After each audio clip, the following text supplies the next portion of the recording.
وقد اثر فی جنبی، یہ نشان پڑ گیا. عبداللہ ابن مسعود رضی اللہ تعالیٰ عنہ کی آنکھوں میں آنسو آ گئے. ہمارے رسول، اللہ کا نبی، اتنا بڑا پیغمبر، پوری دنیا میں ساری مخلوقات میں سب سے افضل، اور حال یہ ہے کہ نرم گرم بستر بھی نہیں ہے جس پر سو سکے، گدا بھی نہیں ہے کہ جس پر سو سکے، چٹائی کے اوپر سوتے ہیں اور چٹائی پر سوتے سوتے آپ اٹھتے ہیں تو آپ کی پیٹھ پر نشان پڑ جاتے ہیں، آپ کی پیٹھ کے اوپر نشان نمایاں ہوتے ہیں. حضرت عبداللہ ابن مسعود فرماتے ہیں لَوِ اتَّخَذْنَا لَكَ وِطَاءً یا رسول اللہ. آئے نوجوانوں ذرا اس حدیث کو تھوڑا سا کان لگا کے سننا. حضرت عبداللہ ابن مسعود کہتے ہیں اللہ کے نبی، یہ کافر یہودی اور عیسائی تو نرم گرم بستروں پر سوئیں اور ہمارا نبی چٹائی پر سوئے. اے اللہ کے نبی، ہم سے یہ منظر دیکھا نہیں جا رہا ہے، کیا ہم آپ کے لیے نرم گرم بستر کا انتظام نہ کر دیں؟ لَوِ اتَّخَذْنَا لَكَ وِطَاءً، کیا ہم آپ کے لیے نرم گرم بستر نہ بچھا دیں؟ کیا ہم آپ کے لیے نرم گرم بستر نہ بنا دیں؟ ہمیں اجازت دیجیے، ہم آپ کے لیے گدا بناتے ہیں، ہم آپ کے لیے اچھا سا بستر تیار کرتے ہیں جس پر آپ لیٹ سکیں اور آپ کی پیٹھ پر نشان نہ پڑے. جب یہ کہا کہ نرم گرم بستر بنا دیتے ہیں آپ کے لیے، تو اللہ کے رسول کا جواب سنیے کیا تھا. اللہ کے نبی نے جواب دیا مالی وللدنیا، ارے مجھے دنیا سے کیا مطلب؟ بھئی نرم گرم بستر پر تو سبھی سوتے ہیں. ارے آپ کیا جرجیت صاحب بھی سوتے ہیں؟ کون ایسا ہے جو آج چٹائیوں پہ سو رہا ہے؟ لیکن نبی اکرم کے اس جواب کو سنیے. جب عبداللہ ابن مسعود نے فرمایا کیا ہم آپ کے لیے نرم گرم بستر کا انتظام نہ کریں، تو اللہ کے نبی جواب دیتے ہیں لَوِ اتَّخَذْنَا لَكَ وِطَاءً، کیا ہم نرم گرم بستر بنا دیں؟ تو جواب دیتے ہیں مالی وللدنیا، ہمیں دنیا سے کیا مطلب، ہمیں دنیا سے کیا سروکار، ہمیں دنیا میں رہنا ہی کتنے دن ہے، ہمیں اس دنیا سے کیا لینا دینا. ما انا فی الدنیا الا کراکب استظل تحت شجرہ ثم راح وترکها. ارے ہم تو اس دنیا میں اس مسافر کی طرح ہیں، ہم تو دنیا میں اس مسافر کی طرح ہیں جو گھوڑے پر سفر کر رہا ہے، تھک گیا ہے، اپنے گھوڑے کو اور اپنے آپ کو تھوڑا سا سستانے کے لیے کسی سائے دار درخت کے نیچے اپنا گھوڑا باندھ دیتا ہے اور وہیں پر کپڑا بچھا کر لیٹ جاتا ہے. تھوڑی دیر اس نے آرام کیا، مسافر ہے، اس کو زندگی بھر اس پیڑ کے نیچے نہیں سونا ہے. میں اس مسافر کی طرح ہوں جو تھک گیا ہے اور درخت کے سائے کے نیچے لیٹ گیا. تھوڑی دیر کے بعد اٹھا، ثم راح، پھر آرام کیا اور تھوڑی دیر کے بعد اٹھا، وَتَرَكَهَا، اور اپنا گھوڑا کھولا اور چل دیا، اس درخت کو چھوڑ دیا. جیسے مسافر آدمی درخت کے نیچے ہمیشہ نہیں سوتا، اپنا گھر نہیں بناتا، تھوڑا آرام کرتا اور گزر جاتا اپنی منزل کی طرف. اے لوگوں، اے عبداللہ، میں بھی ایک مسافر کی طرح اس دنیا میں آیا ہوں، ہمیشہ اس دنیا میں نہیں رہنا ہے. کچھ دن آیا ہوں، عبادت کروں گا، اللہ کی فرما برداری کروں گا، نیک عمل کروں گا، اور پھر ایک دن یہ دنیا چھوڑ کر چلا جاؤں گا. میرے بھائیوں پھر سے سنو، مالی وللدنیا ما انا فی الدنیا الا کراکب استظل تحت شجرہ. میں اس دنیا میں اس مسافر کی طرح ہوں جو تھوڑی دیر کے لیے آرام کیا اور پھر اس درخت کو چھوڑ کر چلا گیا. میں بھی اس دنیا میں کچھ دنوں کے لیے آیا ہوں، تھوڑا عبادت کروں گا اور پھر میں اللہ کے پاس چلا جاؤں گا. یہ دنیا چھوڑ کر میں رخصت ہو جاؤں گا. دنیا کی حیثیت نبی اکرم کی زندگی میں دیکھی.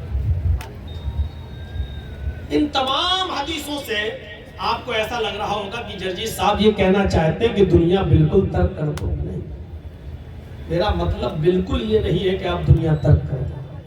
ابھی جو میں مثالیں دوں گا اس سے آپ سمجھ میں آئے گی کہ دنیا کی حیثیت اور کتنا استعمال کرنے کی اجازت ہے اس دنیا کو. بس میرے پیارے ساتھیوں ذرا ایک حدیث اور سن لو. 6 حدیثیں اب تک سنا چکا ہوں میں آپ کو.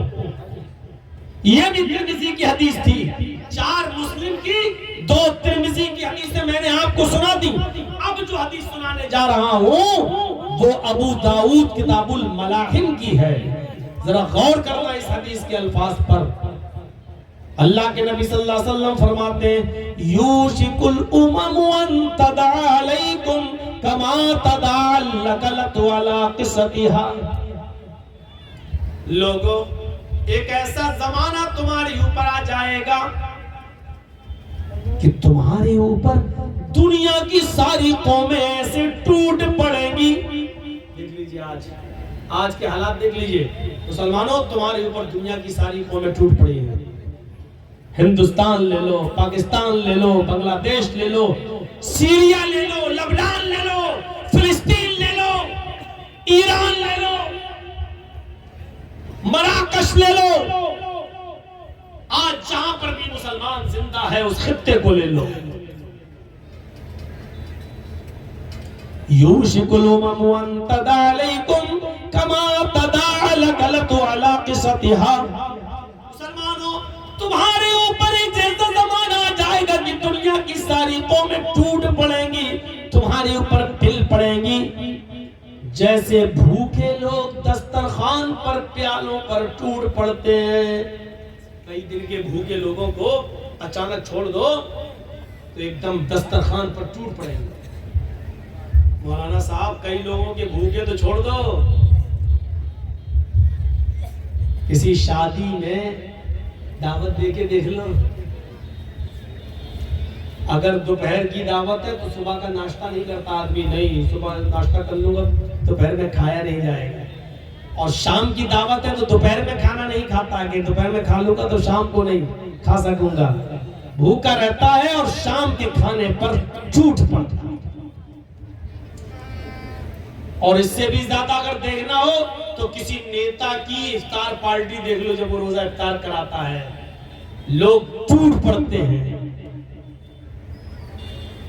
ایک ایسا زمانہ آ جائے گا تمہارے اوپر کہ دنیا کی ساری قومیں تمہارے اوپر ٹوٹ پڑیں گی جیسے بھوکے لوگ دسترخوان پر ٹوٹ پڑتے ہیں, پیالوں پر ٹوٹ پڑتے ہیں. صحابہ نے کہا وَمِن قِلَّةٍ يَوْمَئِذٍ نَحْنُ, اے اللہ کے رسول کیا اس وقت ہم تعداد میں کم ہوں گے؟ اے اللہ کے نبی کیا اس وقت ہماری تعداد کم ہوگی؟ فرمایا نہیں. اے اللہ کے رسول کیا اس وقت ہماری تعداد کم ہوگی؟ آپ نے فرمایا بل انتم یومئذ کثیر, نہیں تعداد تمہاری بہت زیادہ ہوگی. بل انتم یومئذ کثیر, تم تعداد میں بہت ہوگے. دیکھ لو سعودیہ بھی ہے, سیریا بھی ہے, لبنان بھی ہے, ایران سب, لیکن آج گنتی کے 1 کروڑ یہودیوں سے بھی آج سارے عرب ممالک مل کر نہیں لڑ پا رہے ہیں اور اس کا منہ توڑ جواب نہیں دے پا رہے ہیں. اگر یہ عرب ممالک ایک ہو جائیں تو اسرائیل کا نام و نشان مٹ جائے, اس کا نقشے سے بھی اسرائیل کا نقشہ ختم ہو جائے اور نقشے میں بھی اسرائیل ڈھونڈ کے نہیں ملے. لیکن یہ ہماری نا اتفاقی کا نتیجہ ہے کہ آج ہماری زمین پر بے ایمانی سے بیٹھا ہوا ایک حرام الدہر اسرائیل آج ہمیں پر گولیاں برسا رہا ہے اور ہماری بچوں کو یتیم کر رہا ہے اور ہماری عورتوں کو بیوہ بنا رہا ہے. دنیا کی ساری قومیں تمہارے اوپر ٹوٹ پڑیں گی جیسے بھوکے لوگ دسترخوان پہ ٹوٹ پڑتے ہیں. کیا اس وقت ہم تعداد میں کم ہوں گے؟ فرمایا نہیں, مسلمانوں تمہاری تعداد بہت ہوگی.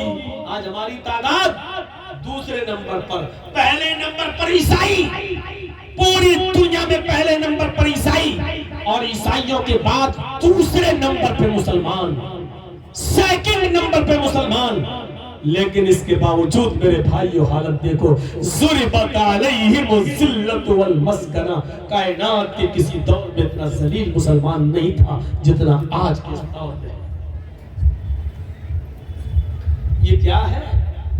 جس کا دل چاہتا ہے تمہارے گھر پر بھگوا لہرا دیتا ہے.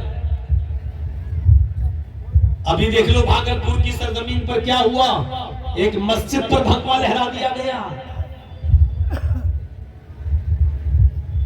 یہ ساری چیزیں نمنترن ہیں